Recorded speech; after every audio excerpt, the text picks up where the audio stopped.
What is going on, guys? Welcome back to the channel, and today we're going to be doing another weapon breakdown for Battlefield 2042, this time covering the LCMG. In these weapon breakdowns, we're going to be going through a bunch of stats that you guys need to know, such as rounds per minute, reload times, bullet velocity, damage over distance, bullets to kill over distance, and time to kill over distance as well. On top of those stats, we'll then go over the recoil pattern for the weapons, and then lastly, I'll go over 3 unique loadouts that I've crafted for specific playstyles, for those of you guys who aren't 100% sure on which attachments to use. Before we get into it, if you guys are new to the channel, then definitely hit that subscribe button and turn on those notifications. We're on the hunt for 30,000 subscribers in 2022, and there's going to be plenty more content like this on the way in 2022, so make sure you don't miss out. With that being said though, guys, let's get stuck right into my weapon breakdown for the LCMG. So the LCMG is obviously classed as an LMG, and you unlock this bad boy at level 3, so it's available essentially from the get-go. It has a magazine size of 100 rounds, and it fires at a rate of 599 rounds per minute, which is the lowest of the LMGs in the game. Then again, there's only 2, so that pretty much means absolutely nothing. But for context, it's equal with the SCAR for the lowest rate of fire out of the assault rifles too. Now, for its reload time, it takes 5.83 seconds for a tactical reload, which is when you manually reload it, or it has an empty reload time of 6.7 seconds, which is when it automatically reloads after running out of bullets. As for the velocity, it sends its ammunition down range at 660 meters per second, which is a fair bit slower than the PKP at 800 meters per second. However, it is actually equal first compared to all 4 of the assault rifles too, so the velocity on the LCMG is actually pretty decent. Now, getting into the more detailed stats for the LCMG, and keep in mind that these values are all based off of body shots, and when it comes to the LMGs, headshots have a 2x multiplier, so any value that you see in these graphs are just doubled when you land them to the head rather than the torso or the limbs. The LCMG deals 26 damage per bullet up to 19 meters, then between 20 and 74 meters it drops down to 22 damage per shot, and then at 75 meters and beyond it drops down to 18 damage per shot. So it has a relatively smooth drop off when it comes to the damage, and it does actually pack quite a punch. As for the bullets that it takes to kill over distance, it takes 4 shots to kill up to 19 meters, then between 20 and 74 meters it takes 5 shots to kill, and then at 75 meters and beyond it will take 6 shots to the body to kill an enemy. Lastly, moving on to the time to kill over distance, it kills in 300 milliseconds up to 19 meters, then 400 milliseconds between 20 and 74 meters, and then finally from 75 meters and beyond it will take 500 milliseconds to kill. Obviously these stats do vary quite a bit once you actually account for headshots and missed shots like I mentioned, but assuming you hit every shot of the body at these ranges, then these stats are accurate according to that situation. Now moving on, we have the recoil pattern for the LCMG, and as you can see, it essentially just recoils vertically with the tiniest amount of horizontal recoil. It does actually have quite a bit of first shot recoil, which means that the initial shot will cause it to jump quite a bit, but after that it honestly has some of the easiest to handle recoil in the entire game, so it's definitely a great one to use if you struggle with recoil management. This is just the factory LCMG that I'm showing you here. I do have some videos on the channel covering some different attachment types and how they affect recoil, so be sure to go and check those ones out as well.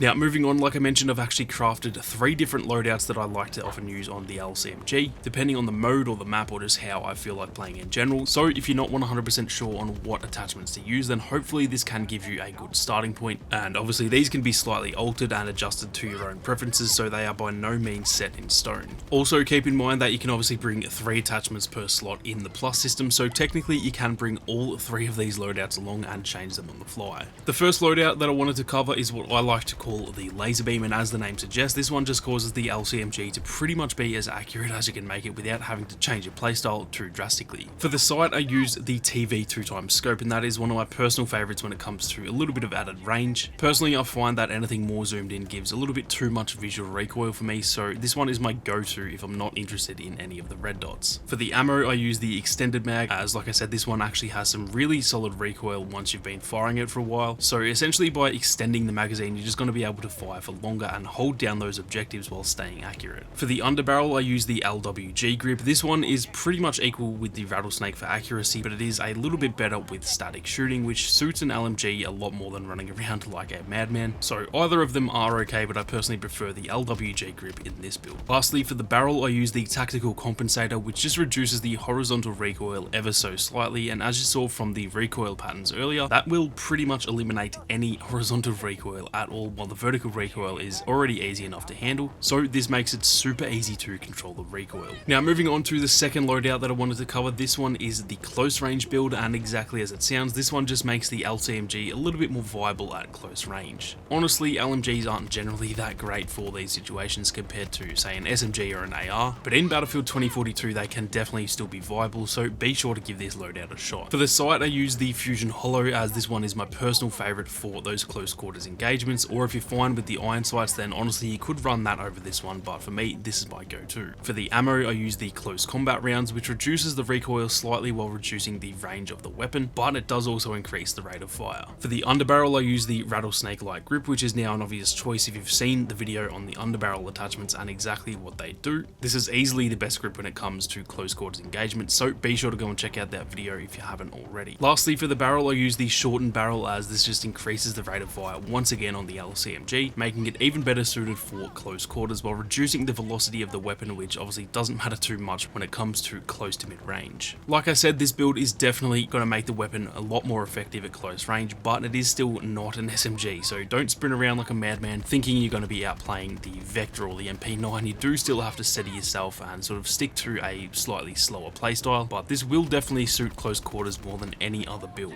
Now lastly, for the third loadout, this one is the long range build, and again, as the name suggests, this one is purely built for fighting at long range. Honestly, this turns the LCMG into probably one of the best long range weapons outside of obviously a sniper. It deals so much damage at range and it can still be super accurate, so I would definitely recommend at least bringing this one along in case you do find yourself in any long range engagements. For the sight I use the TV 2x again, as like I said, this is just a nice clear sight and it's easily my own personal favourite for long range builds. For the ammo I use the high power rounds, which essentially just increase the damage over range, and obviously that is perfect for what this build is trying to achieve. For the underbarrel I use the ADR bipod, which allows you to mount on nearby cover or when you're prone, and this one is easily the best for reducing that recoil over range, albeit at the cost of essentially all mobility, but you don't really need much mobility for long range gunfights anyway. Lastly, for the barrel I use the extended barrel, which just increases the bullet velocity at the cost of a slightly slower rate of fire. This one is a little bit more niche than the others in that it's kind of borderline useless up close, but it will genuinely dominate at range against pretty much any weapon that is not a sniper or any other weapons that have been built out purely for range. So that is pretty much it for the LCMG, guys. Personally, I feel like this weapon is actually slept on quite a bit. Considering you unlock it so early, I do think it is a really solid weapon to use, and although the PKP is a better weapon in the LMG class, I do think the LCMG is at least better all round in terms of being able to do well in essentially all situations depending on how you build it out with attachments and your own playstyle. Now up next I'm going to be covering the SWS-10 for the sniper class, but other than that, let me know which weapons you guys want me to cover, as I'm largely going to base them off what you guys want to see the most, so be sure to leave some recommendations down in the comment section. If you enjoyed the video, then be sure to leave a like down below, and if you are new, then consider subscribing to the channel with those notifications on. If you guys want to support the content that I make here on YouTube, then consider becoming a channel member. But with that being said, thank you all very much for watching. You guys have a great day, and I'll see you all out there on the battlefield.